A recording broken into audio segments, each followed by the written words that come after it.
રાજકોટમાં એક જાણીતા ગ્રુપ પર ટેક્સ ચોરીની ફરિયાદ નોંધાઈ છે। ઈગલ મોટર્સ પ્રાઇવેટ લિમિટેડના ડાયરેક્ટર સામે ફરિયાદ નોંધવામાં આવી છે। 28.20 કરોડ રૂપિયાથી વધુની રકમની ટેક્સ ચોરીની ફરિયાદ નોંધાઈ છે।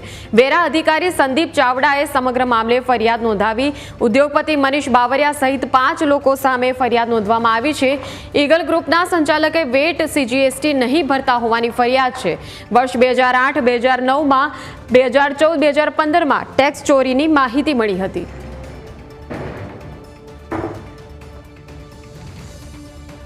તો કોની સામે ફરિયાદ નોંધવામાં આવી છે વિગતો પર નજર કરીએ તો ઉદ્યોગપતિ મનીષ બાવરિયા, સ્વર્ગીય રસિકલાલ બાવરિયા, જયેન્દ્ર બાવરિયા એટલે આ ગ્રુપના જે તમામ લોકો જે છે તેમની સામે ફરિયાદ નોંધવામાં આવી છે। દિનેશ બાવરિયા, કંચનબેન બાવરિયા તેમની સામે ટેક્સ ચોરીની ફરિયાદ નોંધવામાં આવી।